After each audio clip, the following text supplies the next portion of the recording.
Hello, welcome to The Print. I am Amna Begam Ansari. After 26 lives were stolen in Pahalgam, India responded with Operation Sindoor, an operation named not for war but for memory.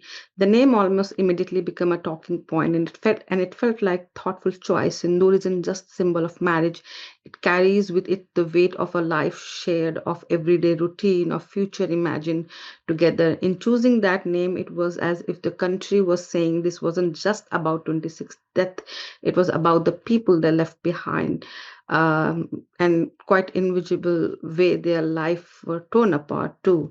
It was a reminder that those killed weren't just 26 individuals; they were sons, husbands, brothers, and when terror takes one person, it shatters many others around them. Naming the operation this way was the recognition that grief doesn't end at the victim; it stays and it spreads.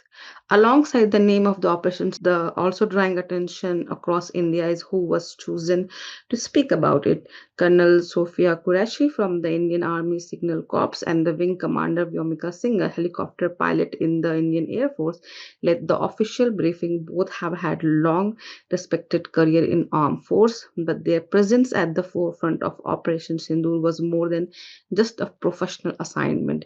It was a quiet statement against the ideologies that divide people by identity, and it affirmed the idea that unity isn't just something we say, but something we live by.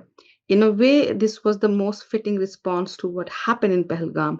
Terrorists kill innocent people for being Hindu. That was the mindset that someone's religions make them a target. And then days later, the world sees Colonel Qureshi and Wing Commander Singh standing side by side, briefing the media on Operation Sindoor, not making speeches, just doing their job. But even in there was something deeply powerful. It was reminder that India, for all its fall, is still whole space for many identity to exist and lead together. That movement didn't need to be explained. It simply was, and it stood against everything that hateful ideology believes in. Qureshi and Singh weren't just answering the terrorists who killed to spread terror and create divide on religious line. They were also answering the one within India who, in different ways, keep feeding that the same communal divide. It was a reminder that the real fight isn't just across the border, it's also here in how we choose to see each other. Operation Sindhu thus wasn't just a strike across the line of control. It was an act of defiance against everything that wants to spoil this country from the inside.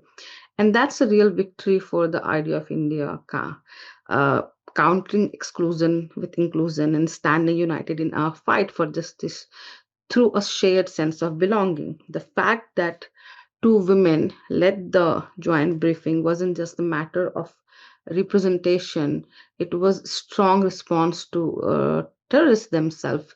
The attackers reportedly spared women and children, telling them to go and tell Modi what happened. That was meant as a threat, but what they probably didn't expect was that it would be women standing at the front delivering the response, not just witnessing the violence, but carrying the weight of justice too. It was symbolic, yes, but it also felt deeply personal. A message that women don't just survive the aftermath, they can also shape what comes next.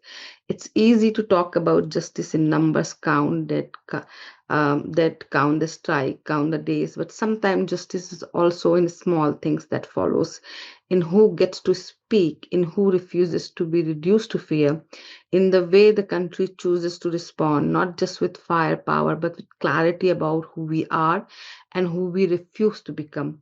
Operation Sindoor was a military response, but it also was also something more, a reminder that the answer to hate isn't just defense, something it's dignity as well. Sometimes it's just standing still, holding the line, and refusing to give in to the very division the attacker wanted to deepen.